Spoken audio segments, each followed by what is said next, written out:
Perkenalkan, nama saya Artinita Syirumdati dari absen 3 kelas AB4A. Di sini saya sebagai pihak nasabah dari Kresna Life. Perkenalkan, saya Putri Mahardika, absen 18, berperan sebagai pihak Kresna Life. Halo, saya Rina Priyatna, absen 20. Di sini saya berperan sebagai OJK.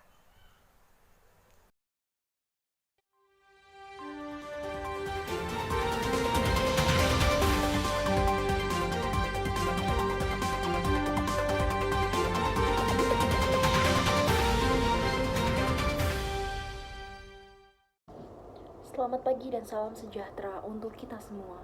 Saya Adifa Syesa Hanafia. Pada dialog pagi hari ini kita akan mengangkat tema Kresna ingkar janji, nasabah merugi. Pemirsa, kasus gagal bayar dan klaim asuransi pada nasabah terjadi beberapa tahun belakangan ini dan membuat masyarakat sangat resah akan adanya asuransi semacam ini. Baru-baru saja terjadi kasus gagal bayar yang dialami oleh asuransi jiwa Kresna atau yang bisa disebut sebagai Kresna Life gagal membayar 2 produk asuransi. Sebelum memulai dialog pada pagi hari ini, kita saksikan beberapa cuplikan berikut ini. Otoritas Jasa Keuangan mengeluarkan sanksi pembatasan kegiatan usaha atau PKU kepada PT Asuransi Jiwa Kresna. Kresna Life yang dinilai telah melanggar ketentuan mengenai pelaksanaan rekomendasi atas hasil pemeriksaan sebelumnya, sanksi ditetapkan pada tanggal 3 Agustus 2020. Pihak OJK pun meminta PT Asuransi Jiwa Kresna segera menyampaikan rencana penyelesaian kewajiban PT Asuransi Jiwa Kresna dengan didukung sumber-sumber dana yang realistis termasuk dari penambahan modal atau sumber lain yang sah. OJK pun meminta PT Asuransi Jiwa Kresna untuk membuka komunikasi seluas-luasnya kepada pemegang polis. Saudara sekalian, banyaknya kasus gagal bayar perusahaan asuransi belakangan ini seringkali menjadi sebuah sorotan publik. Terlebih banyaknya kasus tersebut terjadi pada perusahaan-perusahaan besar dan hal ini sangat-sangat dikhawatirkan dapat menggerus kepercayaan publik terhadap industri jasa keuangan yang satu ini. Salah satu kasusnya adalah PT Asuransi Jiwa Kresna atau yang bisa disebut Kresna Life. Lantas, apa yang sebenarnya terjadi dan bagaimana kelanjutan dari kasus tersebut? Maka dari ini, pada dialog pagi hari ini, saya, Adifa Syesa, telah mengundang Ibu Putri selaku perwakilan pihak Kresna, Ibu Rina selaku perwakilan pihak OJK, dan Ibu Atrini sebagai perwakilan para nasabah. Selamat pagi, Ibu. Terima kasih banyak sudah meluangkan waktunya untuk berbincang bersama pada dialog pagi ini. Selamat pagi. Ya, terima kasih sudah mengundang dan memberikan kesempatan untuk berbincang bersama. Baik, selamat pagi Ibu Putri. Apa kabarnya Ibu? Dari yang sudah kita lihat, banyak sekali berita yang tersebar mengenai kasus Kresna Life ini. Banyaknya asumsi dan kabar miring dari berbagai pihak juga dirasa makin membuat kasus ini semakin genting dan semakin ramai diperbincangkan. Lantas dari Ibu Putri sendiri, apa sih yang sebenarnya menjadi penyebab awal mula kasus ini terjadi? Boleh bisa dijelaskan Ibu? Selamat pagi, terima kasih atas waktu dan kesempatan berbincangnya. Pada dasarnya permasalahan ini terjadi karena perusahaan kita tengah mengalami masalah likuiditas yang menyebabkan kami terpaksa menunda pembayaran 2 produk asuransi kita, yaitu Kresna Link Investa atau Kalita dan Protecto Investa Kresna atau PIK. Maka dari itu, dengan berat hati kami memohon Bapak dan Ibu dapat memaklumi bahwa perusahaan akan memberhentikan pelaksanaan kewajibannya untuk sementara waktu. Kami juga akan membuka dialog dengan para nasabah untuk menyelesaikan pembayaran polis yang sebelumnya gagal dibayar sesuai dengan ketentuan. Baik, kita sudah mendengar penjelasan dari Ibu Putri sebelumnya. Kita akan beralih ke Ibu Atrini sebagai pihak yang merasa sangat dirugikan di kasus ini. Sebagai seorang nasabah, bagaimana nih pendapat Ibu dan tanggapan Ibu begitu tahu sebenarnya apa yang telah terjadi di PT Kresna ini? Dan apa yang menyebabkan banyaknya para nasabah tidak terima dan menuntut dari hal yang sudah terjadi sejauh ini? Boleh Ibu Atrini atas tanggapan dan pendapatnya? Saya sebagai nasabah sangat kecewa dengan banyaknya alasan yang diberikan Kresna Life hanya demi mengulur waktu pembayaran polis. Begitupun dengan nasabah yang lainnya. Jadi awalnya itu 6 bulan, sekarang sudah sampai 11 Februari 2021 dan segala pemenuhan kewajiban baru akan dikasih tahu di ujung Februari 2021. Nah, proteslah kami karena saya pribadi sudah tidak menerima manfaat dari polis asuransi Kresna Life. Baik Ibu, apakah sebelumnya pihak nasabah pernah melakukan protes kepada pihak otoritas jasa keuangan? Iya benar, sebelumnya beberapa dari kami yaitu para nasabah sempat mengadu ke OJK terkait penyelesaian sepihak dari Kresna Life ini. Nah bahkan sejumlah nasabah juga pernah menyerbu kantor Kresna Life terkait ketidaksepakatan dengan proposal pembayaran yang diajukan. Baik Ibu, setelah saya mendengarkan tanggapan Ibu, sekiranya berapa besar sih polis yang Anda miliki dan bagaimana nasib dari polis asuransi yang Anda miliki saat ini? Polis saya dan sekeluarga itu mencapai 3,25 miliar. Jadi pada saat ini yang jelas seluruhnya tidak menerima manfaat. Kemudian Kresna Life juga sekarang dalam tahap pengembalian premi, namun belum sepenuhnya diselesaikan karena beberapa kali terjadi pengunduran untuk pemberitahuan kepada kami bagaimana mereka akan menyelesaikan. Nah, mereka tidak pernah mendiskusikan dengan kita, padahal polis itu kan adalah salah satu perjanjian yang mengikat dua pihak. Baik. Mendengar tanggapan Ibu, nah bagaimana sih transparansi dengan pihak agen sendiri? Apakah ada permasalahan? Boleh dijawab Ibu? Baik, saya ceritakan kronologinya ya. Jadi pada saat awal bergabung dengan Kresna Life, kondisi perusahaan itu sangat sehat. Namun di awal tahun 2020, saya dan beberapa nasabah sudah mulai curiga nih dengan kondisi perusahaannya. Dan tiba-tiba pada tanggal 14 Mei 2020, manfaat asuransi di stop secara sepihak oleh Kresna Life. Nah, tidak lama pada tanggal 18 Mei 2020, Kresna Life mengeluarkan surat yang menyatakan bahwa akan menyelesaikan semua premi.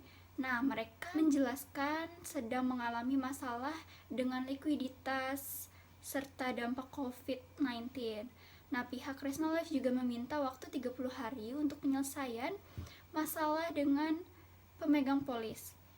Nah, genap 30 hari, tepatnya 18 Juni 2020, informasi yang diberikan itu ternyata hanya untuk nilai polis terkecil yang dimiliki pemegang polisnya.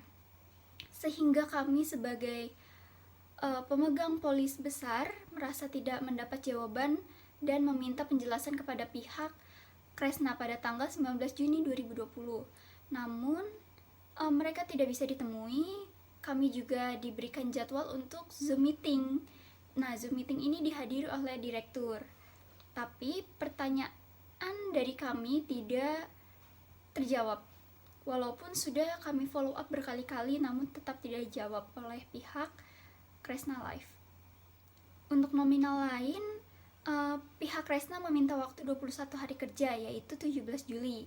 Nah, jelang hari yang ditetapkan, Kresna mengatakan bahwa salah satu karyawannya terinfeksi COVID-19 dan harus mengosongkan kantor selama 2 pekan. Nah, merasa putus asa, kami sebagai pemilik asuransi di atas 1 miliar mendatangi OJK selama 3 hari, yakni tanggal 22 hingga 24 Juli 2020. Pada tanggal 3 Agustus, Kresna memberikan skema bahwa nilai minimum polis di atas 1 miliar akan dikembalikan selama 60 bulan. Namun, mulai terhitungnya itu pada Januari 2021. Baik, betul sekali Ibu, saya setuju dengan pendapat Ibu. Nah, lalu apa harapan Ibu ke depannya? Harapan saya sebagai nasabah adalah untuk pihak OJK membantu dan mengawal kami untuk membantu kasus ini. Dan saya berterima kasih kepada pihak OJK karena sampai tahap ini sudah berhasil dimediasi bertemu dengan pihak perusahaan. Dan teruntuk pihak perusahaan bahwa setelah menjalani proses yang begitu panjang, mohon untuk kedepannya ada perubahan. Terima kasih. Baik, setelah dilihat-lihat tanggapannya dan dari keresahan para nasabah, bagaimana ini pendapat dari Ibu Putri atas tanggapan dari Ibu Atrini selaku dari nasabah? Boleh dijawab Ibu Putri? Kami terus berkomunikasi dan mengupayakan semaksimal mungkin untuk dapat mengakomodasi aspirasi dari para pemegang polis. Jadwal perencanaan penyelesaian polis PIK dan Kalita ini dibuat berdasarkan usaha terbaik dari Kresna Life dalam melakukan prediksi dan perhitungan yang sifatnya indikatif di tengah-tengah terjadinya krisis multidimensi yang saat ini kami hadapi. Baik, setelah saya mendengar tanggapan dari Ibu Putri dan juga Ibu Atrini, bagaimana nih Mbak Rina selaku perwakilan pihak OJK melihat kasus yang saat ini terjadi? Bagaimana nih penanganannya yang dilakukan OJK dalam penyelesaian masalah tersebut? Melihat kasus tersebut dan juga keluhan para nasabah membuat kita sebagai OJK menjatuhkan sanksi kepada PT Kresna Life pada tanggal 3 Agustus 2020. Sanksi OJK atas Kresna Life yakni PKU atau pembatasan kegiatan usaha karena OJK menilai perusahaan asuransi jiwa tersebut melanggar ketentuan mengenai pelaksanaan rekomendasi atas hasil pemeriksaan sebelumnya.